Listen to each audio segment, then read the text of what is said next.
Assalamualaikum warahmatullahi wabarakatuh. Halo semuanya, perkenalkan nama gue Taufik dan selamat datang kembali di channel gue. Di video kali ini gue bakal rekomendasiin buku bacaan buat mahasiswa, terutama untuk mahasiswa jurusan ilmu Al-Quran dan Tafsir. Apa aja rekomendasi bukunya? Simak videonya. Jadi buku bacaan untuk anak yatim itu ada dua.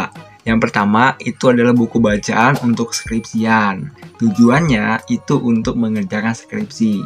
Kapan sih kita harus beli buku buat ngerjain skripsi? Jawabannya itu pas kita sudah tahu kita mau nulis apa, mau buat skripsi apa. Nah, kapan sih kita tahu nih kita ini mau buat skripsi apa? Itu pas pelajaran metode penelitian, seperti itu. Tapi sebelum pelajaran metode penelitian, itu pasti kita udah punya arahan nih. Kita sudah punya gambaran, kita nanti mau buat skripsi seperti apa, modelnya kayak gimana, apa yang bakal kita bahas, permasalahan apa yang ada di dalamnya. Nah, untuk memunculkan hal tersebut, literasi kita harus banyak banget. Untuk memunculkan literasi itu, kita harus mempunyai permasalahannya. Permasalahan ini bisa kita dapat dari buku ataupun cara observasi ke lapangan, seperti itu. Nah, saran dari saya, lebih baik kalian itu membuatnya itu dari buku dulu. Kenapa? Karena kalian punyai alasan atau dasar secara ilmiah seperti itu. Jadi yang nggak asal-asal ngarang atau buat atau memprediksi seperti itu. Tapi kalian sudah ada dasar secara ilmiahnya nih. Menurut si A, menurut si ulama A atau si penulis A, seperti itu, kalian sudah ada dasarnya bahwa ada kajian yang bakal kalian angkat menjadi skripsian, seperti itu. Nah, yang kedua, alasan untuk membeli buku di jurusan IAT itu adalah karena pelajarannya dan karena pelajaran yang disukanya. Beda ya, antara pelajaran dan pelajaran yang disuka. Nah, kalau yang untuk pelajaran ini, itu kan bersifatnya umum nih. Jadi misalkan kalian ada di semester 2, pelajarilah buku-buku yang ada di semester 2. Jangan terlalu tinggi, misalkan kalian lagi di semester 2 nih, tapi kalian sudah masuk nih belajar yang di semester 3, semester 4, semester 5. Nah, itu kalau bisa jangan sampai ya. Kenapa? Karena setiap kali kalian belajar ilmu yang baru tanpa guru, itu biasanya susah banget loh. Susah banget dan kalian tuh rawan sesat gitu, salah pemahaman tuh rawan banget. Karena kan di IAT itu kan banyak banget kajian tentang akidah, banyak banget kajian tentang hukum-hukumnya, seperti itu. Jangan sampai kok kalian belajar kayak gitu, itu sendiri loh, nanti bakal jadinya tersesat, seperti itu. Dan untuk lagi kalau misalkan kalian masih di semester 2, itu emang diharuskan belajarnya semester 2. Kenapa? Karena seolah-olah kalian ini harus memaksimalkan apa yang lagi kalian pelajarin. Misalkan nih, di semester 2 ini kalian lagi fokus belajar tentang qiraat. Bacalah buku-buku tentang qiraat. Kayak gimana qiraat sab'ah, habis itu qiraat yang lainnya. Itu kayak gimana sih sistemnya? Siapa yang menciptakan? Habis itu di mana? Siapa yang make? Seperti itu. Terus gimana sih nada-nadanya? Habis itu misalkan lagi belajar tentang filsafat, terutama filsafat umum misalkan, apa aja sih alirannya, itu gimana sih pemikirannya, seperti itu. Jadi pelajarilah di setiap step-stepnya, jangan terburu-buru untuk naik step kalau kalian belum waktunya buat naik, seperti itu. Nah, itu yang umum ya. Terus itu kita beranjak, kita pindah ke yang khususnya nih, yang kalian sukain. Nah, biasanya dari kita nih bingung nih, mau baca buku apa sih? Mau beli buku apa sih? Kalau misalkan saran dari saya, itu kalian lebih baik beli buku yang kalian sukain, yang menyangkut ke pelajaran kalian. Misalkan, kalian ada 10 pelajaran nih misalkan. Dari 10 pelajaran ini, kalian menyukai itu 3. Ini nggak apa-apa, ini nggak masalah. Kalau misalkan kalian sangat-sangat suka cuma 3 doang. Kenapa nggak masalahnya? Karena dengan 3 hal ini, kalian bisa fokus. Misalkan, kalian cuma sukanya itu tentang fikih, habis itu kalian sukanya tentang filsafat, habis itu kalian sukanya lagi tentang bahasa. Dari ketiga hal ini, yang kalian sukain ini, kalian fokusin beli bukunya. Nggak apa-apa kok, nggak usah malu, nggak usah kayak sok pinter baca buku itu terus atau ya gaya-gayaan, enggak. Kenapa? Dengan kalian mempunyai ciri khas dari semester awal bahkan 1 atau 2 udah punya ciri khas, gue kayaknya suka nih pelajaran yang ini, mata kuliah yang ini gue suka nih. Menurut gue ini harus dikembangin. Nah itu bagus teman-teman. Kenapa? Karena gue juga dulu tuh kayak gitu. Gue nggak tahu nih, basic gue di IAT itu tipis banget. Istilahnya itu ya lebih banyak orang yang di atas gue lah. Tapi gue tahu gimana cara ngejar mereka yang ada di atas tuh gimana caranya. Gue tahu dengan cara gue fokus terhadap suatu hal yang kecil dan hal itu benar-benar gue kuasain. Nah setiap kali ada permasalahan, setiap kali ada rintangan, gue coba menyelesaikan dengan masalah yang gue ahliin. Misalkan nih, gue suka banget nih dengan ilmu-ilmu logika, filsafat, habis itu gue suka banget dengan fikih gitu. Nah gue cuma suka 2 hal ini.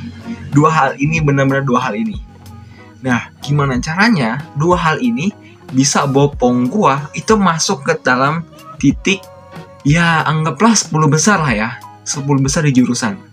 Gimana caranya 2 hal ini bisa bopong gue masuk ke 10 besar, ngalahin orang-orang yang jago tahfiz, jago qiraat, jago siroh, jago semuanya.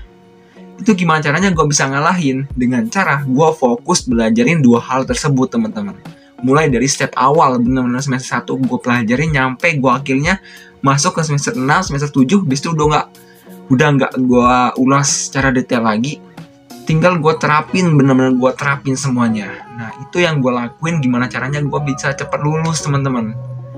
Nah masuk lagi nih ya, misalkan kalian udah suka nih ke 2 hal tersebut, kalian bacalah buku-bukunya. Kalian bacalah buku-buku dari siroh, dari buku fikih, itu apa aja. Fikih ada 4, habis itu ada alir-alirannya, habis itu ada dalil-dalilnya. Rupanya gue setelah belajar fikih nih, gue tahu nih untuk menentukan suatu hukum itu gak harus dari dalil nih, seperti Al-Quran, hadis nih. Ada faktor-faktor lain yang menentukan kita itu bisa menetapkan suatu hukum, seperti qiyas, seperti itu, dan yang lain-lainnya. Nah, hal ini bisa kalian bawa ketika kalian ini istilahnya itu berdiskusi teman-teman. Hal ini yang sering gue lakuin. Misalkan gue suka banget dan gue mahir bermain di filsafat dan fikih. Ketika nanti ada diskusi di kelas, itu gue pasti membawanya ke arah fikih dan filsafat. Dengan begitu, dengan cara main ini, gue bisa menguasai medannya. Misalkan ada yang lagi ngebahas tentang pembahasan surga dan neraka. Coba sih gue pikir-pikir lagi, gue ingat lagi, ada nggak sih bacaan gue tentang fikih yang membahas tentang surga dan neraka? Apa ya perdebatan ulama tentang surga dan neraka? Apa sih yang diomongin Imam Maliki, Hanafi, Hambali, Syafi'i tentang surga dan neraka? Oke, dapat nih misalkan. Gue tahan. Apa ya yang bisa gue otak-atik dari hal ini, yang sekiranya yang hal ini nih harus gue pertanyakan ke dosen gue. Kok misalkan nanti siapa tahu muncul suatu permasalahan di depannya, ataupun permasalahan ini udah ada sebelumnya. Apa ya yang bisa gue tanyain ke depan itu? Nah, dengan hal ini kalian sudah punya dasar atau punya landasan buat bertanya teman-teman. Dan kalian tuh nggak sekedar belajar, habis itu ya udah dilupain. Tapi kalian punya ciri khas masing-masing. Dengan begitu, dosen pun akan mengenal kalian dengan sebagai A, sebagai B, sebagai C. Oh, si Taufik ini dia nanyanya selalu ke arah sini nih. Karena kalau misalkan kalian di kuliah itu, gak mesti loh dosen tuh hanya bertemu satu kali teman-teman. Biasanya tuh ada dosen yang bertemu nyampe 2 kali, bahkan 3 kali. Seperti itu. Dengan begitu, ciri khas kalian bakal tertanam teman-teman. Dan hal ini yang sering gue lakuin. Gue banyak beli buku tentang filsafat, habis itu tentang fikih. Karena gue pengen tahu nih gimana sih hukum-hukumnya dan gimana sih logika mensederhanakan hukum dan membentuk suatu hukum seperti itu. Makanya gue milih fikih dan filsafat. Kalau misalkan kalian punya pilihan yang beda, itu nggak masalah teman-teman. Misalkan kalian memilih untuk tahfiz, kalian memilih buat qiraat. 2 hal ini aja. Karena ada teman gue yang milih 2 hal ini, ada 2 hal ini. Dan ujung-ujungnya apapun omongan dia, apapun yang dia pertanyakan, itu sama kayak gue. Dia selalu membawanya tuh ke arah fikih dan kiroat. Membawa arahnya itu ke tahfiz dan ke kiroat, seperti itu. Dia tahu hukum bacaannya, dia tahu tentang dia hafal dan dia tahu, seperti itu. Dan gak jarang juga dia itu nyebutin tentang makna dari ayat itu, maksud dari ayat itu, kayak kita baca sorof gitulah gitu. Itu ada juga teman-teman. Jadi setiap mahasiswa itu pasti mempunyai ciri khas masing-masing yang dia sukain. Jadi kalian harus memutuskan dari sekarang, entah itu kalian semester 2, semester 3, semester 4, atau baru mulai semester 1, kalian harus memutuskan kalian mau menjadi versi apa di kampus ini. Jadi kalian nanti nggak terombang-ambing, kayaknya gue suka nih pelajaran yang ini, tapi kayaknya enggak juga deh gitu. Gue bingung nih nanti skripsi ngambil apa nih. Karena kalian nggak punya ciri khas pribadi kalian sendiri gitu loh. Jadi tentukanlah kalian sukanya di mana dan kalian mau ngambil apa, dan pelajari hal itu secara detail dan cara menyeluruh tentang hal yang kalian fokusin saja. Kalau kalian mau sama kayak gue, ya monggo. Kalau kalian mau buat suatu hal yang lain yang menurut kalian asik dan kalian sukain, yaitu keputusan kalian. Intinya kalian bisa menimbulkan rasa keinginan dan kepuasan terhadap diri kalian sendiri tentang ilmu. Seperti itu teman-teman. Jadi jangan ragu lagi dan jangan bimbang mau beli buku apa dan mau memperdalam ilmu apa. Mungkin sekian video gue kali ini. Kalau ada pertanyaan, bisa tulis di kolom komentar. Sampai jumpa di video berikutnya. Wassalamualaikum warahmatullahi wabarakatuh.